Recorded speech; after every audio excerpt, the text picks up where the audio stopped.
He'd felt helpless the last time the sky burned red. Jacob Brown would never feel that way again. Not after what happened the last time the sky turned red. When an alien invasion force nearly destroyed Earth, he was only 14 years old then. His dad was deployed off-world and never made it back. His mom clutching his baby sister as fire rained down from orbit. A low growl rumbled deep in Jacob's chest. From the moment the nightmare ended, Jacob vowed he'd never be powerless ever again. Earth had taken decades to rebuild after the first alien war. The scars of that conflict still visible in the blasted cities. Empty husks of buildings wrapped in chain-link fences with warning signs tacked to them that read danger, high radiation.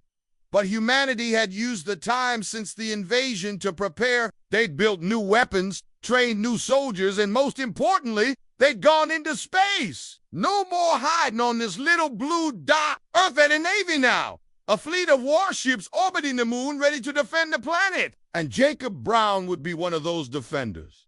At least that was the plan. It all changed one day during flight school. He was 2 months from graduation, 2 months from getting his wings, when a crisp but grave voice interrupted him mid-flight sim. Brown reports to the principal's office as soon as possible. Repeat, reports to the principal's office. Brown, this is not a drill. Jacob's hands flew to his chair's armrests as he stared at the screen in front of him. What had he done? Was someone onto him?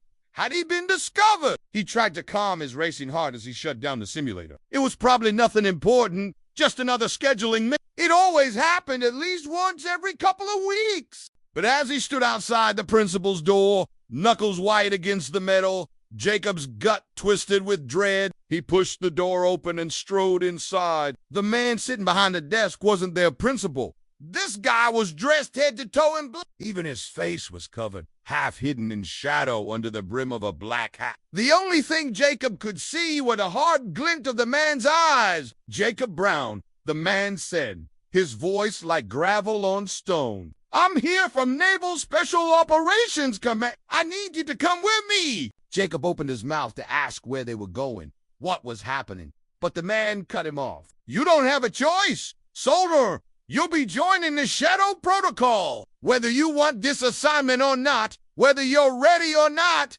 you will go. Is that understood? Jacob swallowed hard, unable to speak. All he could do was stare at the man in disbelief. It took a few moments for reality to set in. Then a slow smile spread across Jacob's face. This was better than getting stationed on a trash scow. Or worse, married life with some arid like daddy was gonna love this. He didn't know what the Shadow Protocol was, but he didn't care. This was his chance to prove himself, to show everyone he was more than just some kid with a silver spoon in his mouth. Yes, sir, Jacob said, his voice ringing with false confidence. He did have a choice, and he chose the mission. So here he was, standing on the deck of a rusty old transport ship, staring at the forsaken rock in front of him.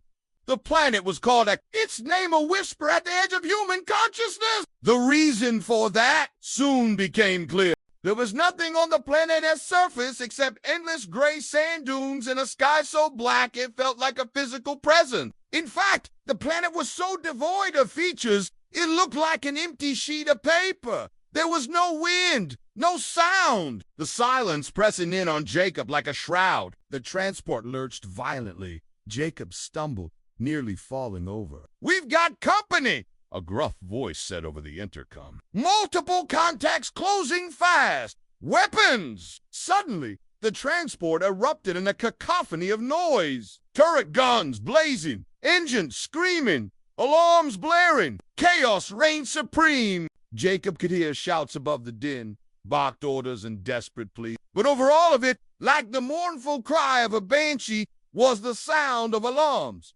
Braced for impact. Brace for impact! Then everything went black. When Jacob came to, he found himself buried under twisted metal. Coughing, he clawed his way out from under the wreckage. Groaning, he pushed himself up onto his hands and knees. As he stumbled to his feet, he saw other survivors huddling beside the wrecked transport. Fear etched on their faces. Among them were 3 figures clad in sleek black uniforms, each armed with a weapon that looked straight out of a sci-fi movie. They weren't human. They were aliens, and they weren't alone. More poured out of the shattered transport, along with men and women wearing uniforms of different nations, speaking different languages, but all armed to the teeth. The human survivors were members of Earth's Special Operations Coalition. Jacob learned hand-picked warriors from around the globe. The aliens were Shikari, a race of reptilian humanoids who'd fought alongside humans in the last war.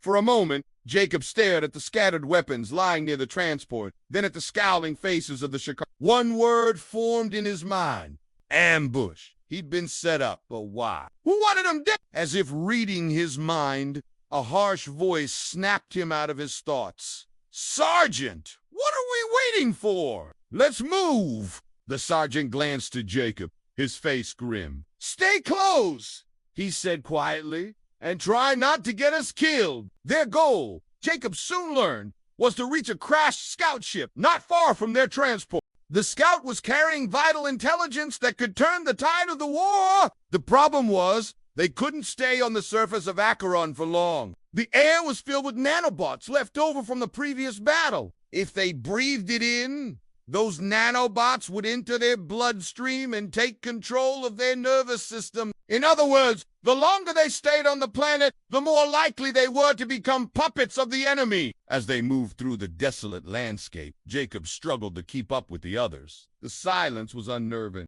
Every shadow seemed to writhe with unseen menace. The sun beat down on him, turning his sweat-soaked shirt into a second skin. Just when he thought he couldn't take another step, they stopped. Up ahead, silhouetted against the stark horizon, were the crashed scouts and the men and women who guarded it. But they weren't Earth's special forces. Nor were they. Jacob blinked in surprise. The figures were tall and thin, clad in dark, almost black armor that shimmered in the dim light. Their heads were narrow, with huge, unblinking yellow eyes that gleamed like chips of obsidian. They were the Jacks, an alien race, rumored to possess technology thousands of years advanced beyond their own. The Jacks were supposed to be extinct. Jacob knew because he'd seen the headlines after the first alien war. Jacks wiped out. So why were they here? Suddenly, a high-pitched whine split the air. A blur shot past Jacob's head, striking the ground with a sickening thud.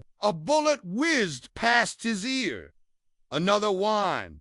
Another thud. A low growl rumbled in Jacob's throat. The Jacks opened fire. Jacob dived for cover.